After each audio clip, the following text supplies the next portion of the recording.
Oh my God. Why doesn't he ever say something nice about, John, go ahead. I've never seen her, but I'm sure that she is a wonderful lady. Okay. And Chase, do you want to say something? Something nice? What? I thought we were introing.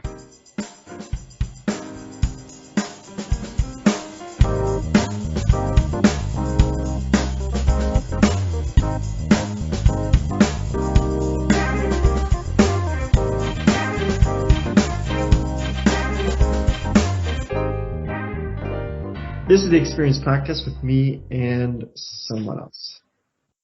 Whoops. Hi. All right, thank you both. That was a lot to take in from what you guys just said. So anyway, we have Chase and John back. They've probably been on together. I don't remember. A lie. I don't think we have. You haven't? Okay. Well, maybe not. Like, It's been a while at the very least. You, Chase? Well, if we have, yeah, it must have been ages ago. Well, anyway, it's two big personalities, so the audience is expecting a lot tonight. So, what do you? Well, both I'm have happy to disappoint. Yeah, Oh, okay. egos will clash.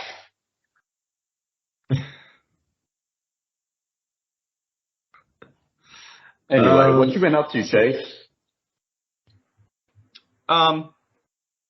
Lots of personal shit.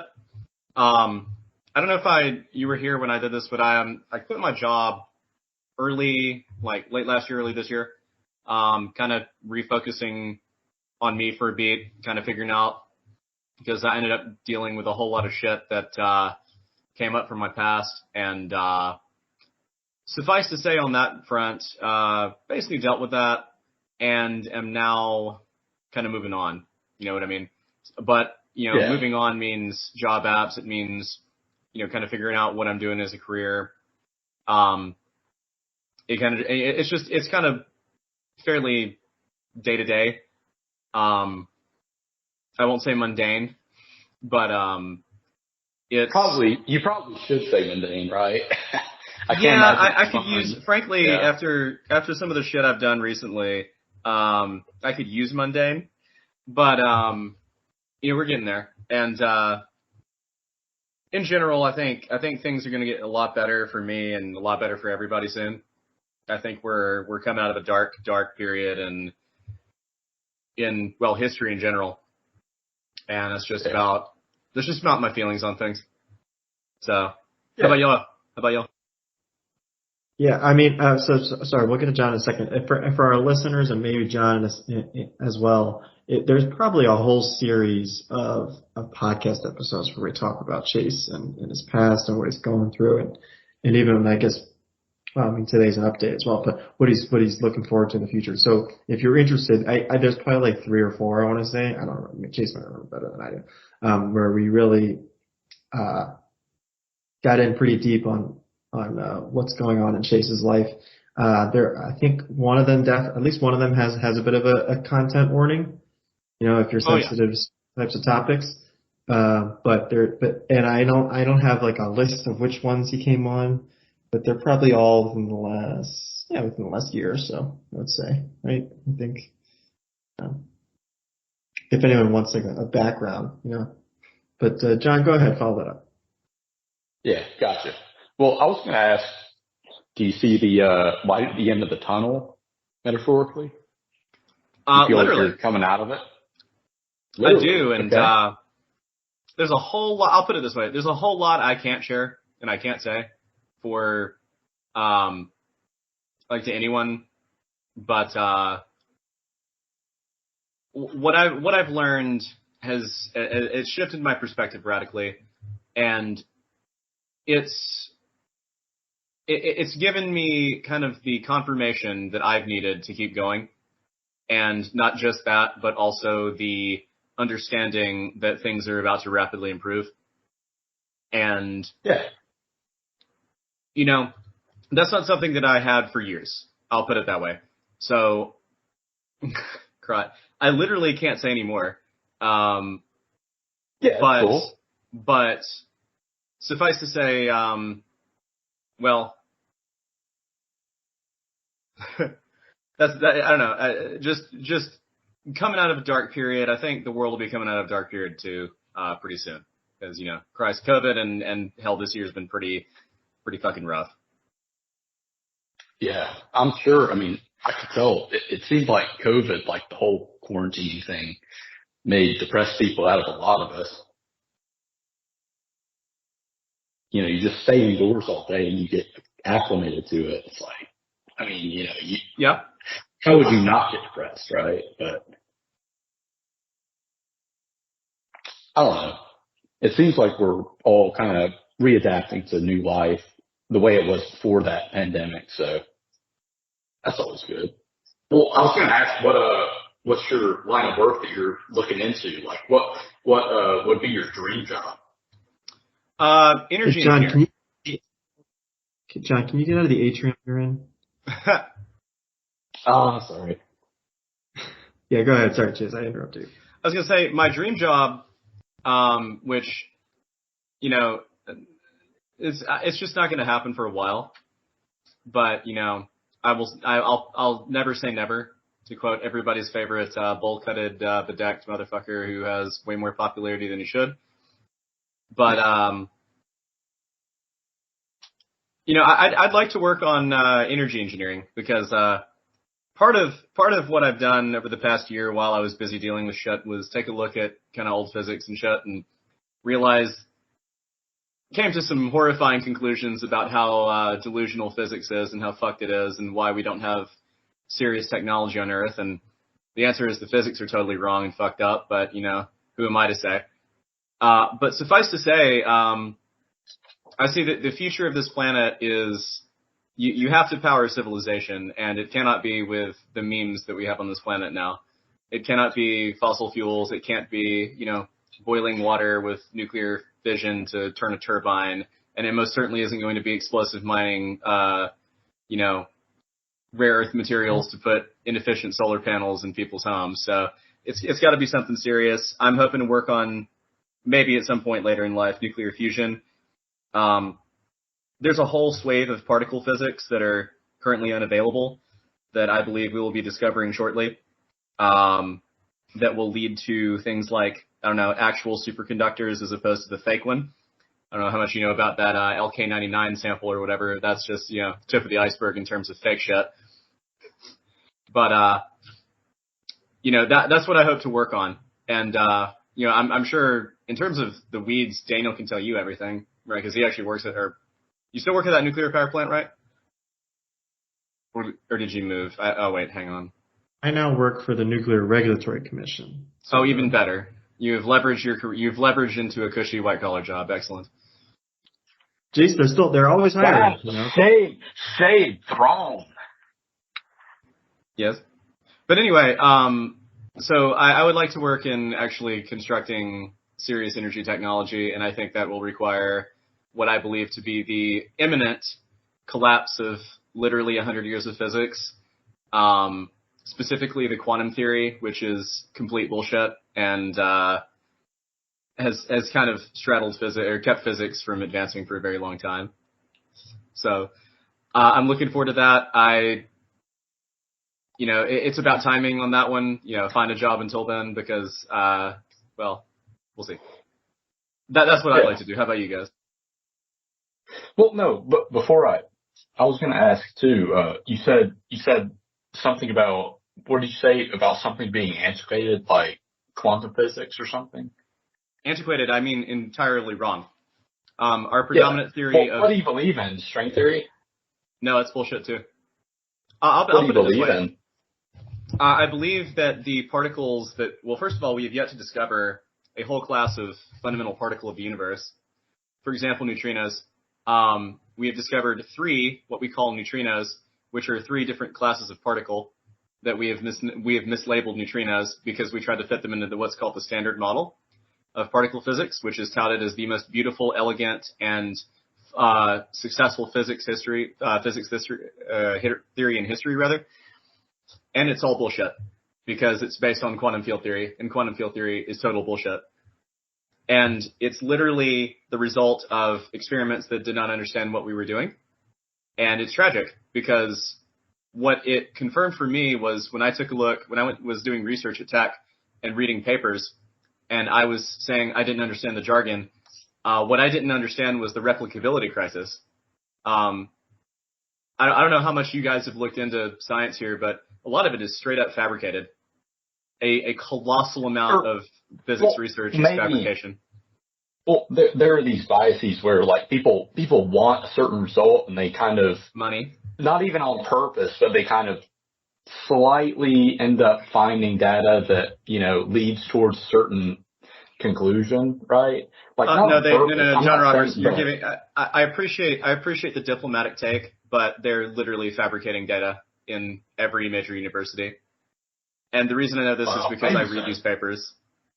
When you do data analysis on, for example, there's a very famous one, not from physics, but recently, two actually ones that come to mind. One, there's the stem cell research that was able to discover induced pluripotent stem cells via adult stem cells, which is kind of a revolution in medicine because it means you could inject stem cells from an adult, induce them to become any tissue you want and heal anything. I don't think that's ever going to happen, but yeah, sure. What was the study saying though? No. The success of the story was that the researchers, this is a Japanese team, they were able to do it. They were able to actually show the data. They had like this stained mimeograph or lithograph, I don't remember what it's called, but a stained sample of watching the cells,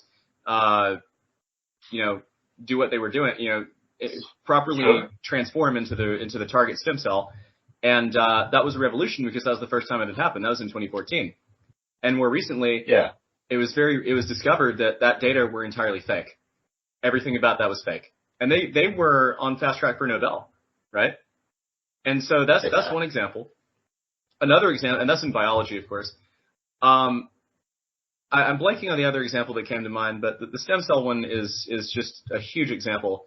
And that's devastating for medicine because now, then there's like I forgot the diabetes medication that was, the Alzheimer's medication that was based on research from the 1980s, for which I think it was the head of the Stanford,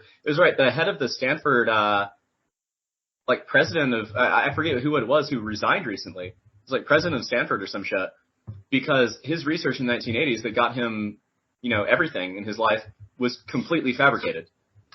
And now, 40 years later, he was exposed for his Alzheimer's medication or the research that led to his Alzheimer's medication being fake. And so we literally killed Alzheimer's patients by providing a fake solution. We provided a shitty placebo to them based on decades of fake research. And so that got me into looking at a lot of the science, including my own field of physics, and it was devastating because, it's fake. It's when I say it's fake, I mean outright fabricated, not just you're biased. I mean lied, cheated, stolen, and literally printed in Nature and Science magazine. That's how deep this bullshit goes. Well, okay, I'll put it this way. I think we need a good board of people with no, biases or people who are trustworthy to say, because it could easily go the other direction where a paper is considered to be like falsified data when in fact it is accurate data. It goes both ways. We need a regulatory body that is composed of people with the morals and the capability to say, okay, this is reasonable, this is not reasonable, this paper is tenable, or maybe not tenable. We can, Right, well, that's called peer review. The problem is your peers are fake too. That's what I'm saying. Right. And the problem is the regulatory bodies are the academic institutions that are all compromised. I know I sound like a stark raving conspiracy theorist when I say that, but you need to read some of these papers and see some of the exposés that are coming out now from independent journalists on YouTube in particular, who are just eviscerating this shit. Because when you try, for example, let me get back to that LK99 sample. A couple of months ago, a Chinese team fabricated a sample, fabricated in the sense that they created it, where it was supposed to be a superconductor at room temperature. Now, that would be an engineering revolution. an alloy that could be literally, you could make like, let's say rail transit that is orders of magnitude more efficient than even the kind of hypersonic, or not hypersonic, but the high-speed rail technology that, let's say, the Japanese employ for their rail transit systems. Bullet Or trains. how about, yeah, bullet train squared, basically. How about, again, other material science applications for a room temperature superconductor? Again, the possibilities are limitless. That opens up a whole new, and indeed things that we don't even think about right now. Well, as it turns out, it was so obviously fake that even mainstream scientists were able, okay, hang on, let's try to replicate this in lab. And when they did, they were like, this does nothing approximating what the sample does. And so to answer to touch on what you were saying, the answer is, if you can repeat the experiment and it works, it must be at least partially real. Maybe there's some qualification to be had. The problem is there's so many papers being churned out by everyone who has a PhD is on a paper team, right? Like for every PhD that's being awarded, there's at least one paper. And that's not counting your academic research after that. So the point is, who the hell is replicating all this shit? Zero, right? Unless it makes headline news. So the stem cell shit got replicated and turned out to be false years later. Same with the Alzheimer's drug, which had, pharmaceutical money behind it. So that was kind of suppressed. Then there's, medications. Now I won't speak anymore on that because that one, I believe that's murder, but I won't say anymore because that goes into which one? Sorry, I missed the word. Sorry, which one? Fake medications, but again, that's a topic for a different day. Let me go back to science. Oh, sure. Yeah, go ahead. But so the problem is we have a falsifiability crisis, not a replication crisis. These papers are trivial to falsify. The problem is there's no financial incentive for anybody in the system to falsify these papers because they're all part of the system. And it's such a small thing that it doesn't matter. And so my point is, coming from a physics perspective, right, what I learned about physics was the same crisis that exists in the modern time about that has existed in physics for decades. For example, relativity. I don't know if I've had the discussion. I think I had the discussion with whatever, but we've observed particles that move faster than light. They have mass, right? We have literally observed them in CERN. You cannot have particles that move faster than light under relativity. That should have been a groundbreaking, earth-shattering discovery that we made literally a decade ago when we were doing the Higgs boson research. But instead, that was rationalized as that's the group velocity of a particle, of a wave packet of particles. That was rationalized away. We found a massive particle, that means a particle with some non-zero mass, that moved faster than light in an experiment. That violates one of the fundamental postulates of relativity, which is our predominant astrophysical theory. And it is still our predominant astrophysical theory, despite the fact that it's completely wrong. And not wrong in the simple, trivial Newtonian case, where it's like this is a shallow approximation. I mean, fundamentally wrong in the sense that the fundamental postulate is wrong. And so, well, how good were the measurement tools? It's CERN. Like, how reliable? Yeah, but ultra precise. CERN, like, say X, Y, or Z, organization. I mean, how do we know that their tools are good enough to be this precise, to be this accurate? Because if they fuck up, they irradiate people. Like, not necessarily. Yeah. Because if you have a particle accelerator that you can't control tightly or measure shut, measurement results from having a tight control of the system.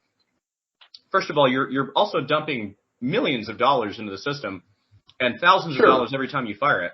There's an incentive for you to get that right, especially because there's been accidents there before that resulted in issues. You know what I mean? So the measurement apparatus there is quite reliable because you're trying to find ultra fine, micro precise details of particle physics that you can't afford like a huge error bar on, because you're measuring at the Planck scale, right? You're measuring, or not at the Planck scale, but you're measuring at the subatomic scale. Yeah, because the Planck scale would mean like you can't even measure it exactly. Right. But I'm saying are their measurement systems infallible though? No matter how much money goes into them, are they infallible? No, but what I would say is that they are so precise that I take seriously the notion that if you discover something like that, it should be at least investigated. And it was simply rationalized away and hasn't been spoken of since. Well, maybe so. I am curious to see what comes of all this stuff in the future because, there is so much that's going to happen in the next few decades, I'm sure, with science, right? Indubitably. Well, what do you look forward to the most in the future? Like, what is one of the main discoveries you would look forward to? No, but what are you most happy about? Like when you find a news headline that says, okay, this was solved or this has been discovered, what would you be most happy about though? Actual technology that makes people's lives better. Utilizing real physics, in the sense that we need to do away with quantum theory entirely. We need to do with relativity entirely. And we need to understand that in order to build these technologies, we can't be stuck in these old boxes because they're not going anywhere. And I think, honestly, one thing that I think is inevitable within a decade, hopefully sooner, is a serious spaceship. I'm not talking the Saturn V rocket kind of spaceship. I'm talking a serious, well thought out spaceship using, let's say, anti-gravity. In principle, what anti-gravity is, or utilizing serious engineering for a fuel source so that we can, leave this godforsaken rock once every now and then. Because, I don't know. That would be, I think that's inevitable. Because what I think is coming is a fundamental reset of science. Because we have hit the point where it just is not, we're about to have a serious, an explosion, I think, a revelation, if you will, about decades of fake shit. And it's already happening. It's already happening on the internet. It will be publicized soon, especially with more of those like LK99 fake things. And that will force a change in academia. That will force a change in research. And especially if it's democratized, which I think it will inevitably be, you will have people who can at least get real shit through fast enough that serious prototypes will be built, that serious technology will be built, and that people's lives will rapidly improve. Because we have all the materials on Earth to have things like, regenerative medical technology, and or serious space travel. The materials are all here. We've just been lost in the sauce of the physics for over 100 years. So if your fundamental theories are wrong, you'll never even know you can build this shit. Right? Or you think it's impossible. Yeah, maybe so. So that's, I think, inevitably coming within a few years. And then we'll see about the technology after that, but probably within a decade. Well, that leads to this, too. What do you think about the potential contribution of AI into this field? I think AI right now is a joke. Yeah, I do, too. But we don't have anything. It seems to be growing at an exponential rate. Right. It's limited by our computational technology. Right. Sure. We do not have true AGI, right? And we won't have for a while because our computational technology is dog shit. I know that's what we're looking for, right? Artificial general intelligence. Yeah. Mm-hmm. Right. What do you think would happen when that is the case, though? When we do find a way to implement that? We make the Jetsons clean bots to make our lives better.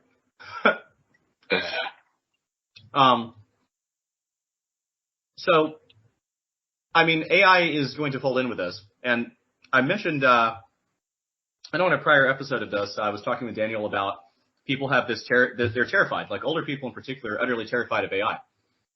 I think it's going to control the country and the world. And, it's delusion, right? A machine is not going to replace your job. A machine is going to automate the economy to where your job will be much more meaningful. That is inevitable. If you're worried about the AI taking over, take a look at your politics, take a look at your history, take a look at what's already ruling.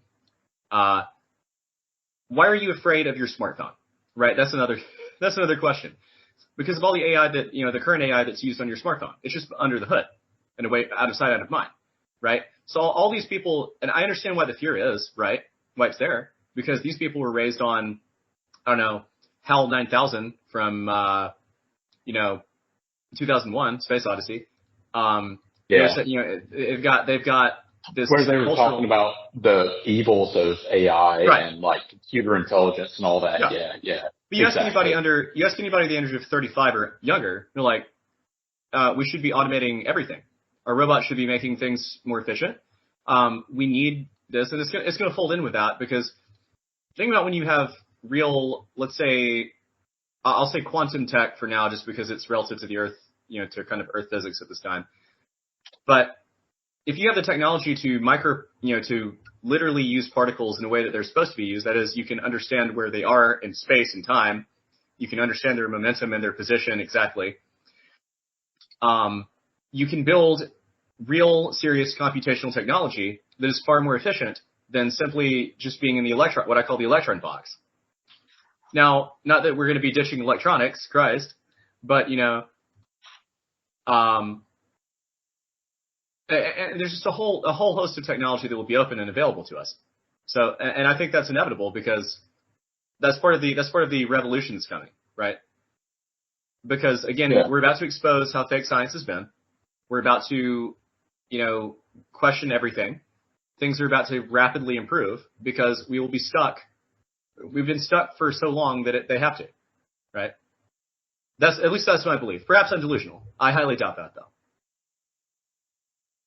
Well, there are groups with good intentions and great methods, and there are groups with the opposite. I mean, we have to weed them out. I don't think that better technology will necessarily change that fact. We have to weed out good studies from bad studies and figure out what to trust and what not to trust. If it works, it works, right? That's how I'll start. Is something the best test of it is if you make something and it doesn't work, it sucks and is fake, or is at least or if it doesn't, that it's at least a prototype that is getting in the right direction, or maybe there's something about it depends on if you're talking about like the research, then yeah, we should be scrutinizing everything.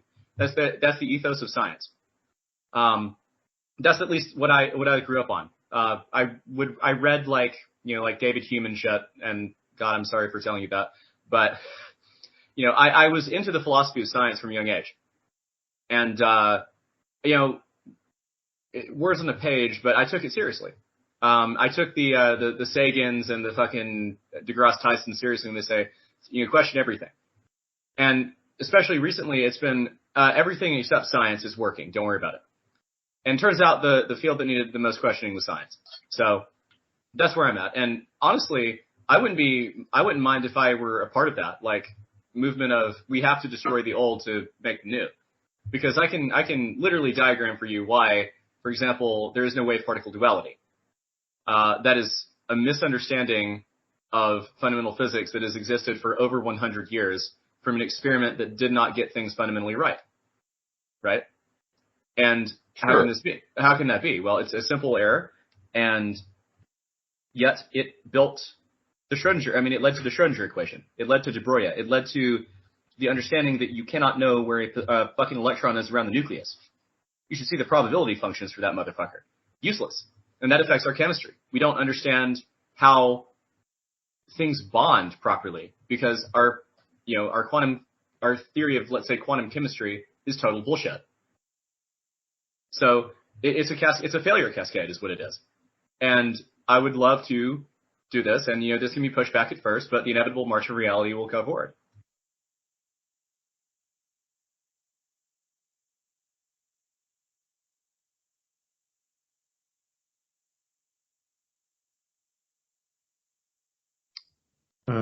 John, are you trying to say something?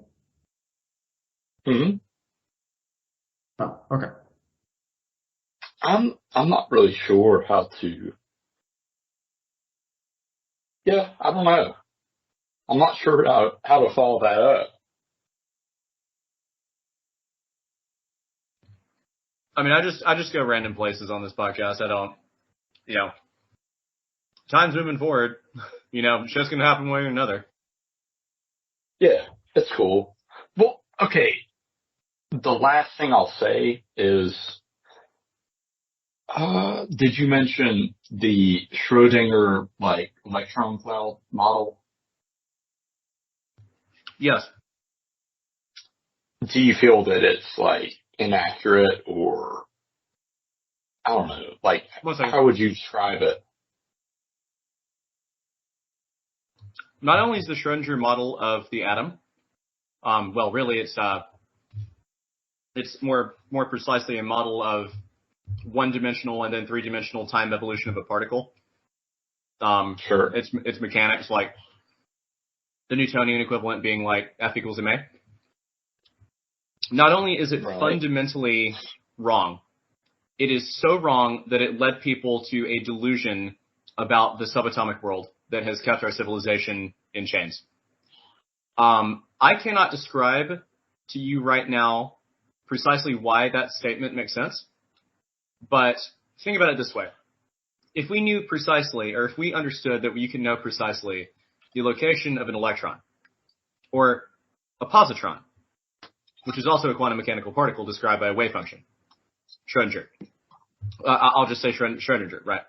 Or perhaps the nucleus of an atom, which has a more massive but still quantum mechanically influenceable, or quantum mechanical particle, the proton, the neutron. These fundamental particles that we say, once they are in space, right, you cannot know where they are exactly and know their momentum exactly simultaneously. But think if we could. Sure. All of a sudden, now we can have precise nuclear engineering, right? Now we know how to direct particles. We know where they are. We can understand that we can build technology to now that's the hard part.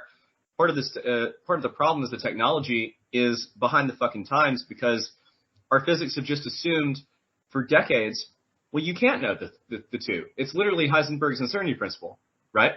You can't know the two. And so you're not even trying, right? That's the devastating reality of the Schrodinger equation is it's defeatist. Is you don't even try because you can't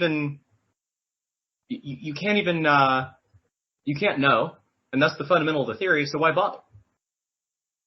That's why there's no nuclear. I have to imagine, if I can say this, I have to imagine that people for probably a century really, really, really, really want to know both at the same time. Right.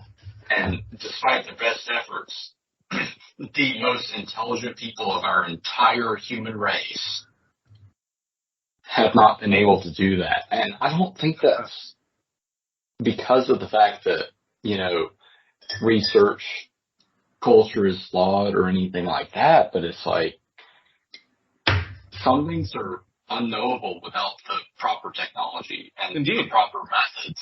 Right? Nail on the head. Right? We do not have subatomic technology. Right? We have the ability to direct subatomic particles in a primitive way, and that should have led us to a different conclusion. But understandably, considering the historical context, what conclusion should it have led us to? Building technology that allowed us to observe a system without interfering in it, which means you have to utilize other particles. Other than, what if that's impossible, though? It is not, because I'll put it this way. Yeah. See, how do you know? Do you have any research papers? Well, I'll put it this way. You know? Right? How do I know? I'll take a lucky guess. I'll say that, you think of like an alien spaceship for a moment, right? Sure. That fucker is going to be flying around the galaxy with some sort of energy tech and traveling faster than light, right? Shouldn't that be possible? That's the fundamental question I would start with. Is that not possible? Are you talking about tachyons, like things that can only travel past the speed of light and not slower? No, I'm talking about a spaceship. Well, yeah, but okay, go ahead. I'm just saying that where I want to end up is, I want to ask the question because we have to tear down the old to build the new. I'm simply asking the question when the question is posed to me, is that possible to know with certainty, like position and momentum? My answer is, I don't know yet, but I strongly suspect the answer is fuck yes, and I'm going to dedicate time to proving that to be right. Perhaps I waste my life. Oh well. But I'm so confident in that conclusion, considering how fucking wrong the Schrodinger equation is. I will, bet serious money that very soon we'll discover that's the case.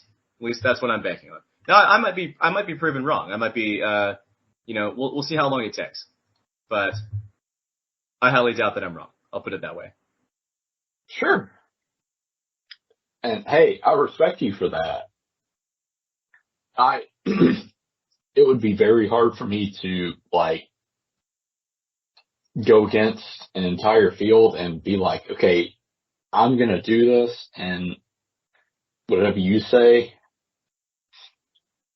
you can kiss it. Yeah.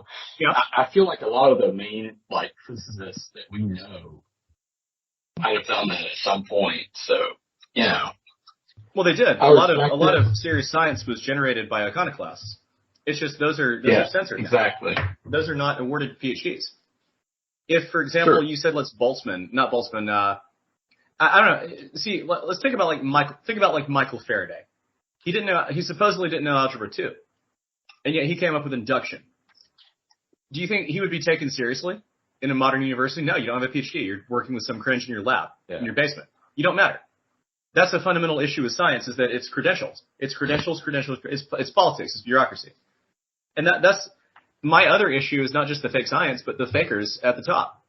You have a president of Stanford resigning because his research was fake for 4 decades, and he had the goddamn temerity to tell people for years, because he was on PhD advisory committees. He said, no, your research sucks. Look at mine, right? And shit like that. It's politics. It's bureaucracy. And that has to be challenged. And the problem is, how dare you, right? Look at what modern science has achieved. And I say, okay, bet it should be better. There's a famous physicist, I think it was Sean Carroll. I don't know. Could be someone else. Who's a physics professor. But a bunch of people got together on a video. This is a decade ago. I saw this on 60 Symbols, actually. And the title of the video is Quantum Mechanics, an Embarrassment. And I didn't understand it at the time, but all these physicists who have practiced quantum theory for decades get together, and there's 6 different interpretations, there's whatever, and we don't know what the fuck we're doing with any of them. Right? And that's our subatomic physics right there. If famous physicists are current, maybe not famous, well, internet famous, I don't know if that counts. I don't think it does. But if these people are sitting there saying the physics is fundamentally wrong, then or they're implying that it's fundamentally wrong because it's embarrassing, we can't do anything with it. It's been 80 years at that point, and we haven't done shit with it, right? Then what the weakness of the theory is betrayed in the fact that it's produced nothing of value for our civilization. I'll put it that way. All of modern engineering is Newtonian, and you can say Maxwellian, right? In the sense that we have cars, electricity, and then there's some thermodynamics in there, right? So you think of your Boyles, you think of your Boltzmanns, people like that. All of that is, at least there's some truth to the theory, right? Because we've used it to build practical shit that works. That in fact, flies people from point A to point B. In the case of an airplane. Or in the case of, a nuclear power plant, we can split the atom, boil water with it, and turn a turbine, right? We can at least do something. And by the way, splitting the atom is Newtonian. And actually, it's not just Newtonian, it's EMAG and Newton, right? That's all it is you collide particles, and then you have a breeder reaction. Actually, let me shut the fuck up. Daniel would know this better than I do. Let me not embarrass myself. But essentially, it's a chain reaction that you don't even need to. It's collision physics. It's overcoming a Coulomb barrier, right? So that doesn't even require quantum theory to explain, right? So there's something fundamentally flawed that is keeping technology from progressing, and it's our physics, right? And that's an inevitable conclusion when you see all this fake research. Sure.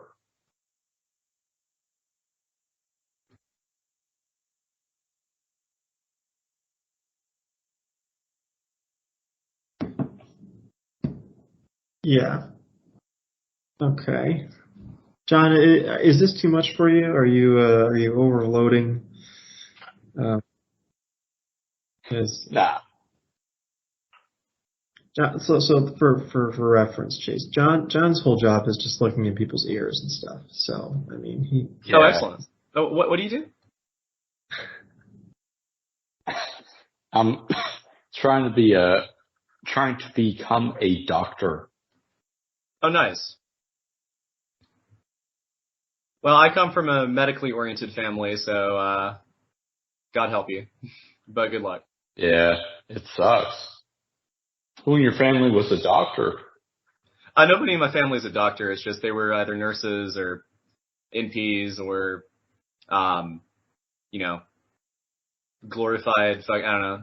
My father was a chiropractor, Oh, gotcha. which I don't consider medicine at all. But Yeah. Gotcha. anyway, but yeah. So no, and medicine is. You should hear, if you like my science rants, you should hear my mother's rants on medicine and the pitiful state that medicine's in. Considering she worked in, well, she worked as an basically the head nurse. She worked her way up to like floor manager or whatever the fuck. That's not the correct title, but she was in charge of the whole ER I know what for a you while mean. Yeah. I know as a nurse. So she knows her shit, and medicine is a joke, especially post-COVID. And so that's also medical science, and I've already expounded enough on that bullshit, so I'll leave that there. But yeah, no, good luck to medical and medical school. That's a real bitch, and I wish you success on that. Yeah. Thanks, man. It's tough. It is tough. A lot of memorization. It's like college,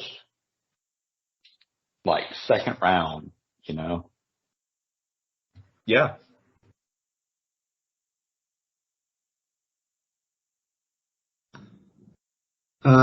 Okay, we can end it there then. I mean, we started late, but was there anything else you guys wanted to cover, either John or Chase? If it just John, if you want to do anything, or I didn't mean to kind of monopolize the podcast, but No, that's you're fine. I suppose just these issues that have become more passionate to me over time. But yeah, I've said my piece for now.